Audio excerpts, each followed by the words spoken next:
And I've got a whole bunch of royal marks, like I've got Jacob's pillow. You know, I went to Scotland and hired a dug it up, and then they took that video down on the 9th of February, 2024. Can I ask about? Sorry, just so can I ask about the unicorn and the lion? So I see this symbol of a unicorn and a lion holding up a shield with the crown on top. There's one just as you come into Dundee, and it's, you know, most of Dundee is like falling apart, right? It's like decay, but there's the old buildings, and you look up and they have these wonderful stonework on them from long ago, and there's this unicorn and a lion symbol, and it's all over the place. Yeah. I saw it when I was in Hungary last year. I was in a castle, 15th century castle there. There was a big tapestry with a unicorn and a lion, and I'm thinking, if this is like England and Scotland, what's going on there? What does it represent? Well, the unicorn also represents Christ, right? And the Lion of Judah is the true King of Scotland. And southern Scotland, from where you are to the southern border of Scotland, is actually the land of Judah. Judah, Judah. Yeah, right? So we have that rampant lion flag, right? The flag with the lion. So is that the lion of the tribe of Judah? Yeah. So King David, my good friend that I'm working with, he is the head of the house of Judah. He's head of the tribe of Judah, which is Scotland. And he's got 2 rings to show that he's the King of Scotland. Wow. Right? So he's shown them to the high orders, and they acknowledge him. And he looks like the ancestors that he's supposed to look like, and he's built like the prophecies, right? So, you know, he's nominated me as the King of England, which I kind of am already, but he has higher status, and he's placed me as the King of England. And since we had the meeting, 2 faces of Big Ben stopped, which means the 2 Christs have arrived, which means the King of England and the King of Scotland have arrived. And then we've got the black horse and the white horse, which black and white's Freemasonry, right? And then the white horse with the red is Templar, right? So it means that the Templars and the Freemasons are behind King David as King of Scotland and King John III as King of England. The horses get stopped at King David Road, and the article's written by John King, right? And that happened at the same time. Not only that, J.R.R. Tolkien was the historian for the Sinclair family, right? And he wrote The Hobbit and The Lord of the Rings, right? And The Lord of the Rings has Theoden King in it. In the books, it says he's a guy who's about 60, a bit more, with a white goatee,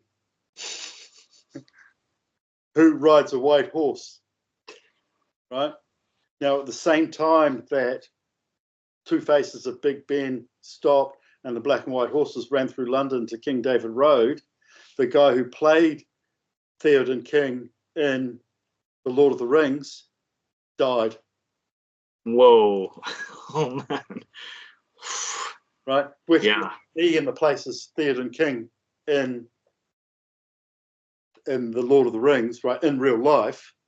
Yeah. And Theoden King was working with Aragon, right? Yeah. And King David, what dragon, the word dragon, right? Dragon line, dragon blood, all that sort of stuff. An anagram of Aragon, is it? Is David, anagram of David Aragon. Yeah. Right? So you got King David, Aragon, you know. So what they're doing is they're blending and mirroring art and reality, film and reality, right? And just so perfectly done. And all this was done 12 hours after my meeting, right? It's just like, yeah. Right? It's more, can you do something? And that's what they did. And we're going, wow, that was the greatest symbolic event in London's history. And it was bigger than the Trooping of the Colour. Yeah, absolutely huge stuff for anyone really to wrap their head around. But I think really hopeful. You know, I get a lot of I get a lot of hope, and of course a lot of truth and wisdom whenever I listen to you. So yeah, I mean, like, I know you probably, in terms of like time frames and stuff. So you came. I mean, I heard about you in 2020, but did you have much of a public following before that? Before Charlie Ward and all that? Yeah, it was bigger. They actually destroyed my public following. So you had a big following before that, and then they really came hard on you. Yeah, the lockdown and stuff. They basically created a Facebook page and interviews and that to employ catch and release agents to defame me, not doing any research. And most of them had no academic qualifications, no work history, and they had crimes, sex crimes, drug trafficking crimes. Yeah, they're just shit. You know, Charlie Ward just interviews shit people to create and arrange bad outcome for the Jesuits and Mossad. So yeah, so it's, I suppose, like with science, I talk about this in my book, how true science can't be debunked. It can only be like smeared and hidden and covered up. And I feel like this is like what's happening with you to an extent. It's like you are the truth, right? You are the true science, as it were. And I remember one of the first things you said when I started listening to you was that they can't talk about you, like they can't mention your name, like even to say something bad about you, like they wouldn't say something bad about you in the media, because to do so would be to give you a platform, right? Yeah. Yeah. And of course you have in these last 4 years you have produced a huge amount of documents, legal documents, books, videos, with you know, direct historical evidence of, you know, so many like criminal activities and the illegitimacy of the royals and everything. And in response, they have said nothing publicly, and there's been no attack by the mainstream media, no mention of you by the mainstream media, and no mention of you even by the alternative media or the truth movement.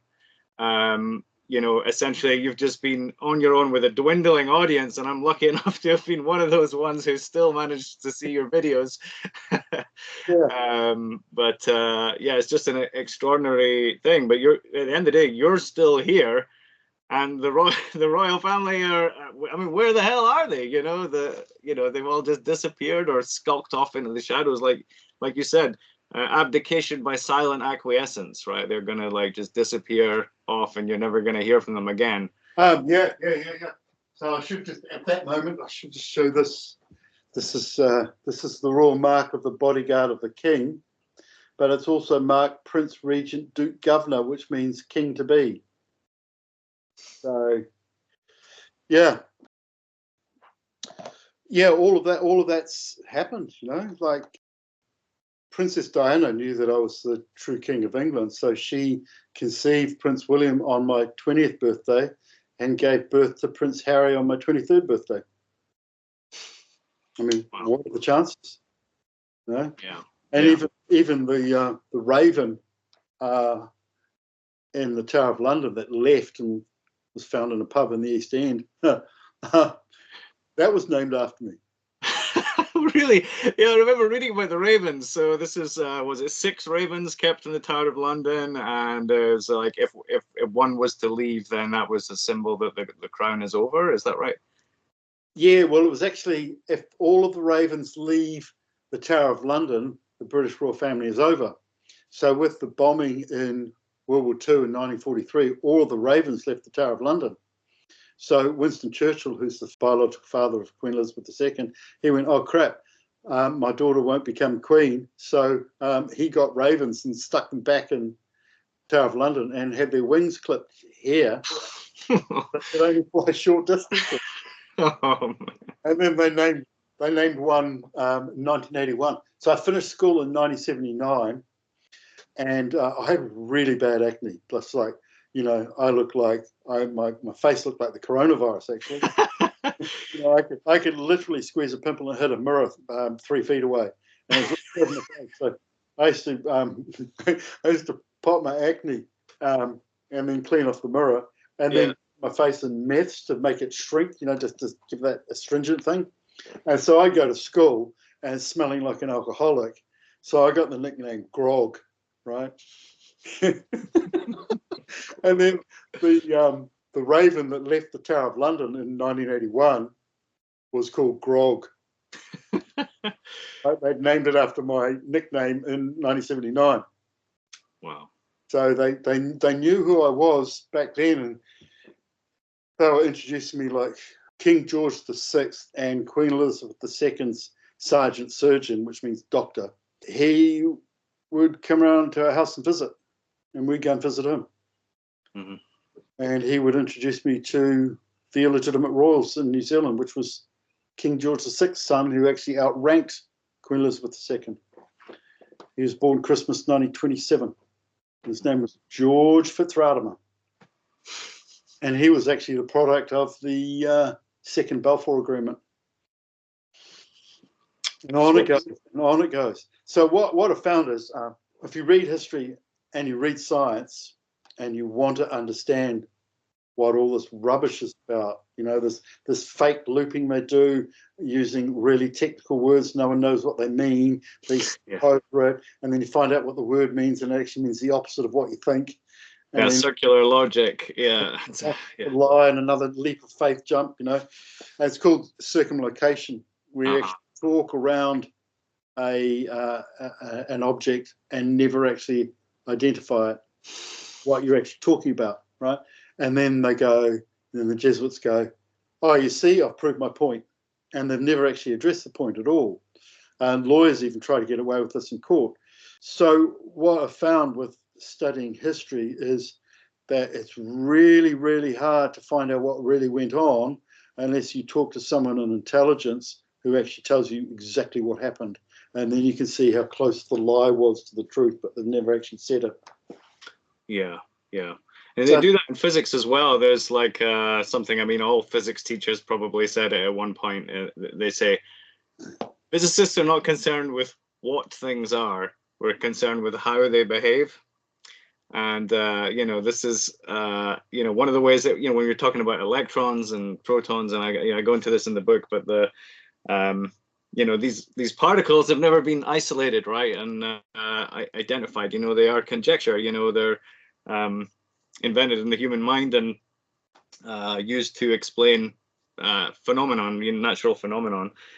And but you know, without, you never actually get the thing, right? You can never hold the thing that you're talking about. You can draw it on the blackboard, you can make a model about it, you can say exactly how it behaves and what it would do in this situation and that situation, and you know, whole degrees or and PhDs are done, you know, with this kind of thing. But you know, the thing is never, you can't ever like hold the thing, you can't ever prove it's real.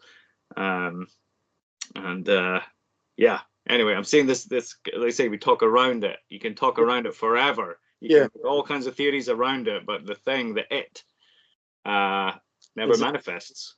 Yeah, it's like talking about love, but if you don't have, you can talk about it forever.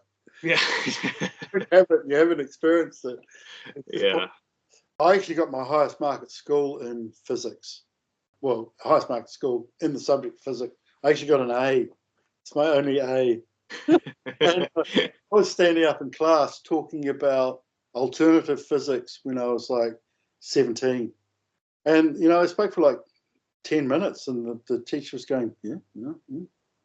And I asked him, and this is 1979, I think his name was Dr. Hume. And I said, do you understand E equals MC squared? And he said, I understand most of it, not all of it, not completely.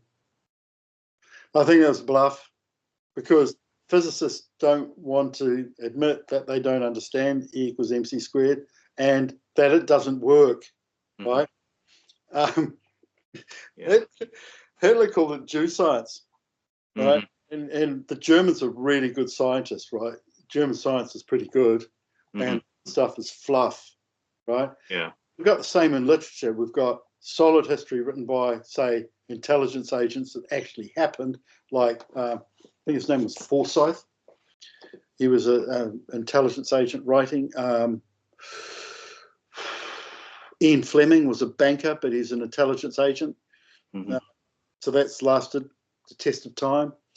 And so we get really good histories of them, but even they will fluff history when it suits them, when they're told to.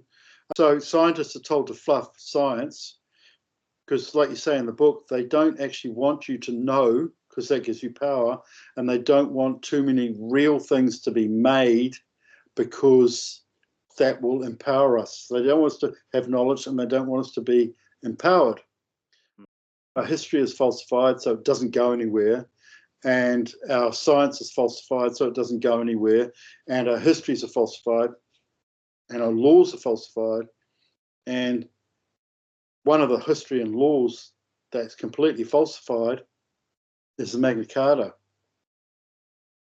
right? So all of the Magna Carta was stripped out of English law, or laws of England and Wales, mainly around 1869, but also up to 1969. Right, the last bit was taken out in 1969. So the only bits of the Magna Carta that survived, not that it ever did, but it's that the ports have rights, so they can write their own laws and be dictators. And the City of London has its own rights, and the common man should not be treated as guilty until he's been tried. It's kind of half-assed, you know. But there's still the church is tax-free, and the priests can't be charged, and the church can do whatever it wants. And the main goal of the Catholic Church and the Jesuits and the Magna Carta was to steal the sovereignty of the people, and steal the sovereignty of the land, own most of the land, and own the British monarchy, which is the monarchy, which is flat lie royal. So the Jesuits own the British monarchy because British monarchy's been fake since 1566 in Scotland and 1603 in England. And we don't know what country we're living in. We can't fill in a form and say Scotland. We can't fill in a form and say England. All we've got is something called the Courts of England and Wales and the English football team. And all you've got is you don't know what the name of the courts is, and you've got a Scotland football team. Other than that, there's no identification. There's no national identity. There's no place to put your heart in your country. You know, Yeah. It's just your manor, your street, your shops, the pub, a few people you talk to. You know. Yeah. I mean, that was it. I mean, I was working for a corporation for 5 years, and you know, during that time, I was just dreaming of being independent. You know, being an independent artist, and so that's what I pursued. But then, as I got further down that road, and I started to like learn just the amount of problems that we have in the world and the state of my home country and all this kind of thing, I like really wanted to just like be involved in something that's actually making the world a better place. Because as an independent, just solo person making stuff, you actually realize how little power I actually have. You know, when I look back to like the old buildings and stuff, I just imagine like huge amounts of workers like all working together happily, like in unison for like a common cause. And you know, that there was some just rulership, just legitimate rulership that people actually believed in and worked together to make a good place for the future. And that, and but all I've seen is decline. I've just seen this just decline my whole life. And there's no opportunity for me to get involved with anything, you know. And yeah, so I just became this kind of lone wolf. And of course I met lots of other good people, but they're like lone wolves too, you know. They're just like independent, like a voice in the wilderness, right?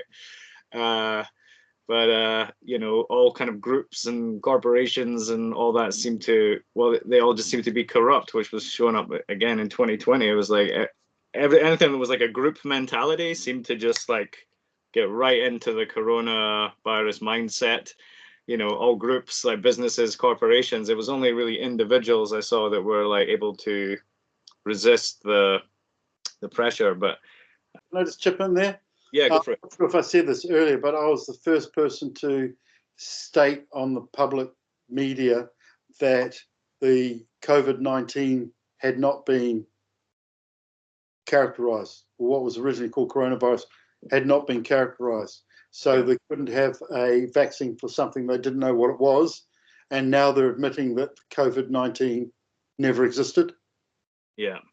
And the word coronavirus is Latin for we crown him.